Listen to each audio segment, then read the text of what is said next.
morning students, myself Mehboob Pasha, and today in this session we will solve the problems of exercise 4.4 of understanding quadrilaterals. Students, now to solve the first main problems. Okay, so here what they have given, state whether true or false. Students, here so they have given some statements, and what we need to do, we need to say that whether these statements are true or false. Okay, now look at the first one. All rectangles are squares. Okay, so here what they are telling, all rectangles are squares. Students, it is not true. Why? Because in rectangles only opposite sides are equal. Okay, in rectangle only opposite sides are equal, but in squares all four sides are equal. So this statement is what? It is false. Okay, now look at the second one. All rhombus are parallelogram. Okay, so all rhombuses are parallelogram. Students, it is true. Why? Because in rhombus opposite sides are equal, that is all four sides are equal. Okay, so in rhombus opposite sides are equal, and as well as you can say in rhombus all four sides are equal. And just think about parallelogram. What is the condition to be a parallelogram? Opposite sides must be equal. Okay, so here in parallelograms also, as opposite sides are equal, and in rhombus also as opposite sides are equal, so all rhombuses are a parallelogram. Okay, so this is true. Now look at the third one, students. All squares are rhombus, but also rectangles. Okay, students, so look at here, this is true. Why? Because in squares, okay, so if a polygon to be a rhombus, then what is the first condition? Opposite sides must be equal. Okay, so here in squares, as opposite sides are equal, it can be a rhombus. Okay, so and in also rectangle, as opposite sides are equal, it can be considered as rhombus. Okay, so this is a true. As opposite sides are equal. Okay, in squares all sides are equal, and in rhombus also all sides are equal. So this can be true. Now look at the fourth one. All squares are not parallelograms. Okay, so here what they are telling, all squares are not parallelograms. If the polygon has to be a parallelogram means, then what is the first condition? The opposite sides must be of equal length. Okay, and look at here in squares. So we know that in squares, okay, whatever may be, if all four sides are equal means, then also just think in squares the opposite sides are equal now. Okay, in squares opposite sides are equal.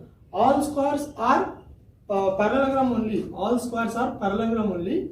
But here what they have given, all squares are not parallelogram they have given, means it is false. Okay, now all kites are rhombuses. Okay, the fifth one, what they are told, all kites are rhombuses. Students, a rhombus can be a kite. Okay, the rhombus can be a kite, but all the kites are not rhombus. Okay, so this is false. Why? Because in some kites the opposite sides are not equal. Now all rhombuses are kites. As I told you earlier, all rhombuses can be considered as kites. Okay, so all rhombus can be kites. So this is what? True.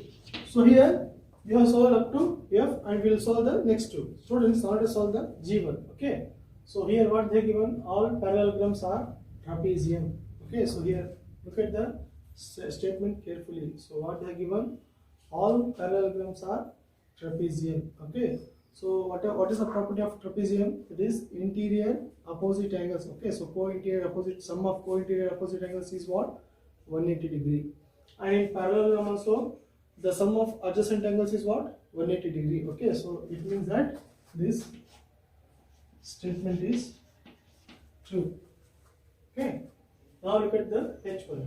All squares are trapezium. Okay, so this one also same, students. All squares are trapezium means it is true. Why? Because in trapezium sum of co-interior angles is how much? 180 degree. And in squares also the sum of adjacent angles. Okay, the sum of adjacent angles is how much? it is also 180 degree.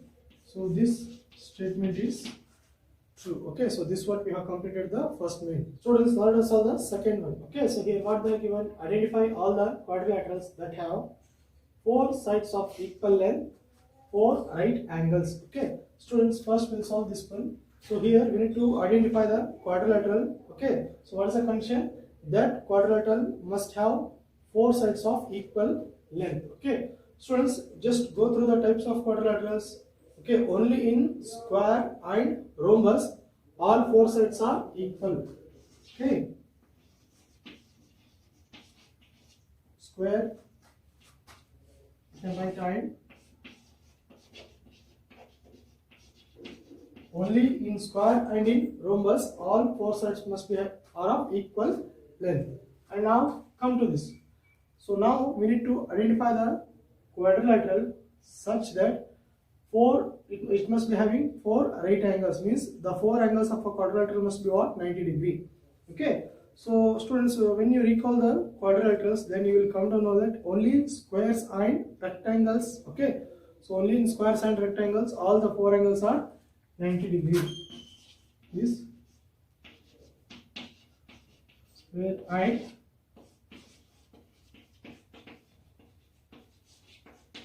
angle. Okay, so only in square and rectangle all the angles are 90 degree. Students, now let us solve the third question. Okay, so here what they are given: explain how a square is. Okay, so here what we need to do means, so we need to explain how the square can be considered as a quadrilateral, it can be considered as a parallelogram, a rhombus and a rectangle. Okay, so first we will see this one, that is how a square can be considered as a quadrilateral. Students, what is meant by quadrilateral? Okay, a quadrilateral means a 4-sided polygon. Okay, as the square is of 4-sided polygon, so it can be considered as a quadrilateral. Okay, as the square is a 4-sided polygon,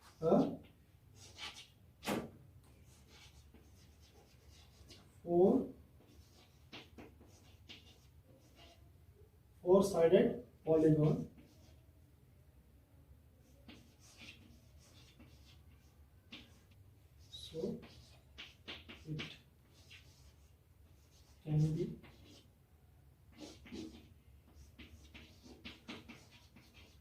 it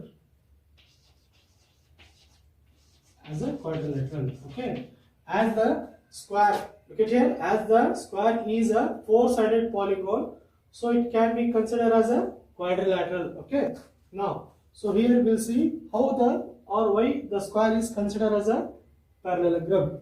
Students, so go through the properties of parallelogram. So what is the basic property in a parallelogram? Okay, opposite sides must be of equal length and opposite sides must be parallel. As in a square, opposite sides are parallel and opposite sides are of equal length, so it can be considered as a parallelogram. Okay, as opposite sides are parallel and of equal length. Okay, as opposite sides are parallel and of equal length, so it can be considered as an algebraic shortcut, that is parallelogram. Okay, as opposite sides are parallel and of equal length, so the square can be considered as parallelogram. So now we'll see why the square can be called as a rhombus. Okay, students, so go through the properties of rhombus. Okay, a rhombus is a parallelogram. A rhombus is a parallelogram with all 4 sides are equal. As the square is a parallelogram, just now we have discussed, and as the 4 sides are equal, so it can be considered as a rhombus. Okay, as a square is a parallelogram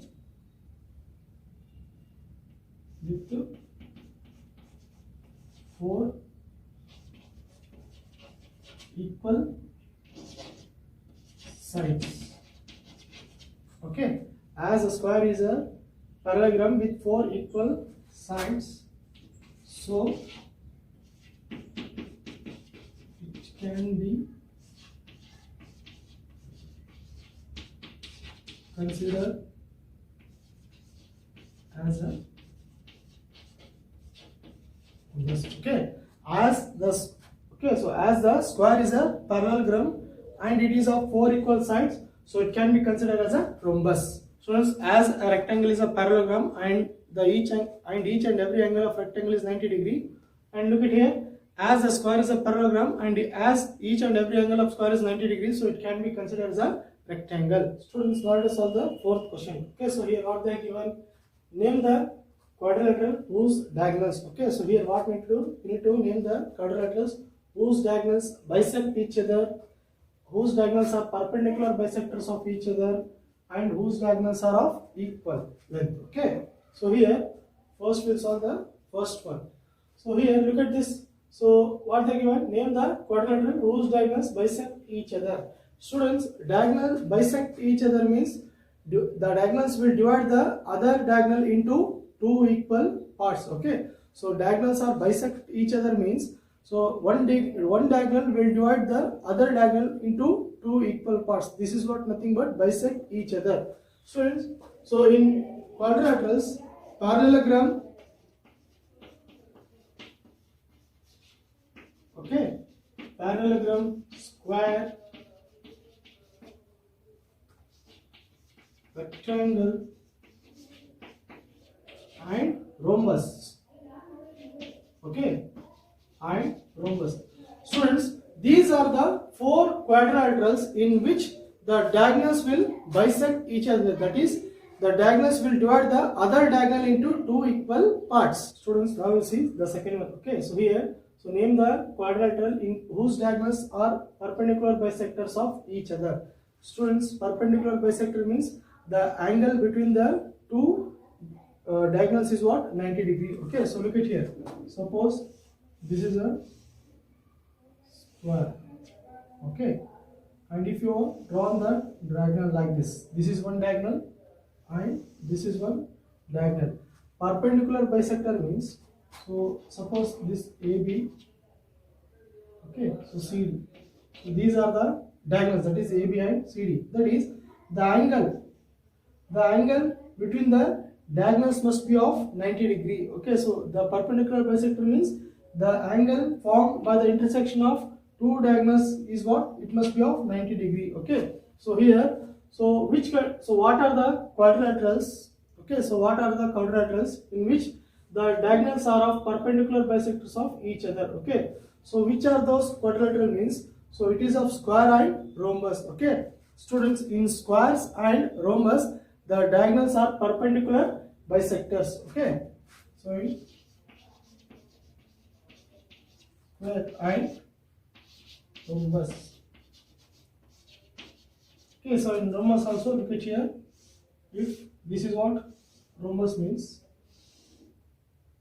so drawing roughly, so here, okay, so if PQ RS, so if PR and SQ are the diagonals, then the angle between the diagonals is how much? 90 degree. Okay, so here only in squares and in rhombus the diagonals are perpendicular bisected to each other. Now we will solve the third one. Okay, so here what they given, name the quadrilateral whose diagonals are equal.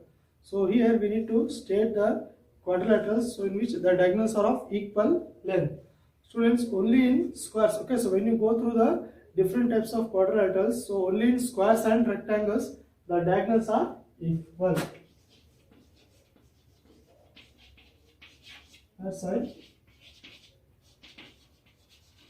Okay, so only in squares and rectangles the diagonals are equal. Students, now let us see the fifth question. Okay, so here what they have asked, explain why a rectangle is a convex quadrilateral. Okay, so here in this question what we need to do, we need to explain why rectangle can be considered as a convex quadrilateral.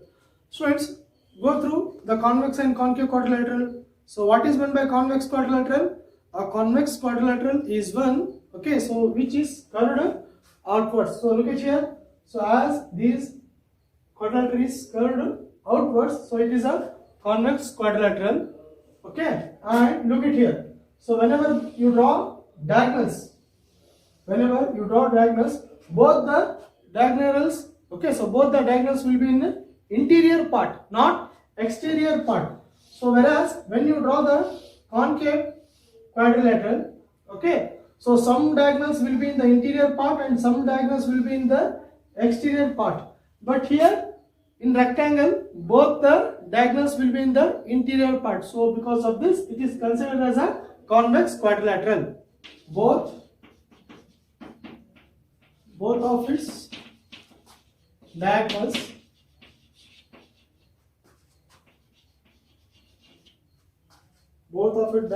lie in its interior. Okay, as both of the diagonals of the rectangle lie in its interior, then it can be considered as a convex quadrilateral. Students, now let's solve the sixth question. Okay, so here what they are given: ABC is a right angle triangle and O is midpoint of the side opposite to the right angle.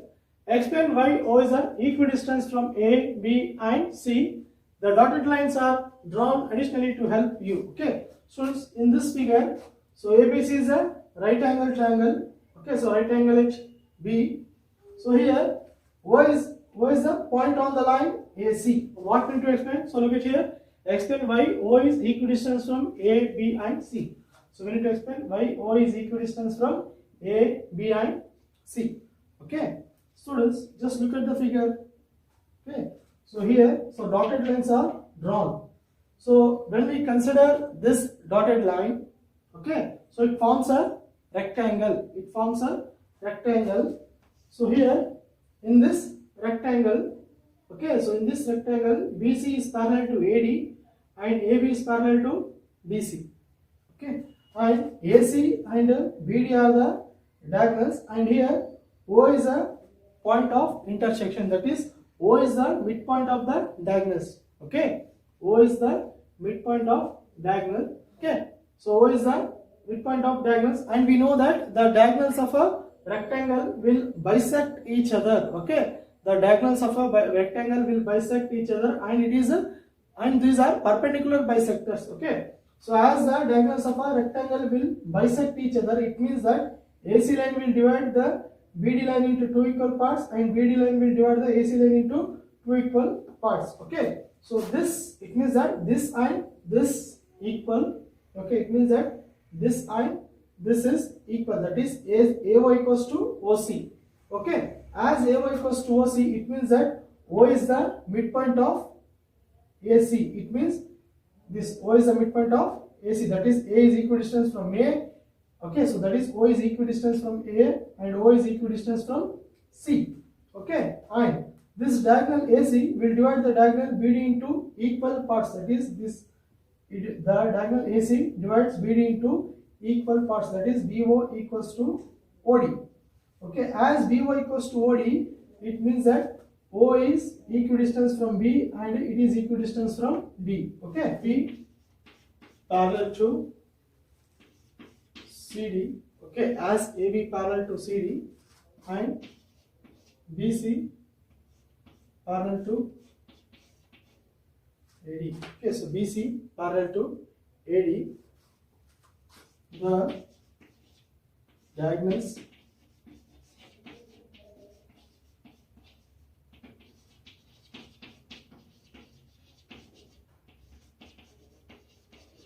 okay, AB parallel to CD and BC parallel to AD.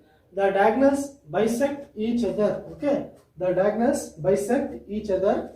That is, okay, so O is the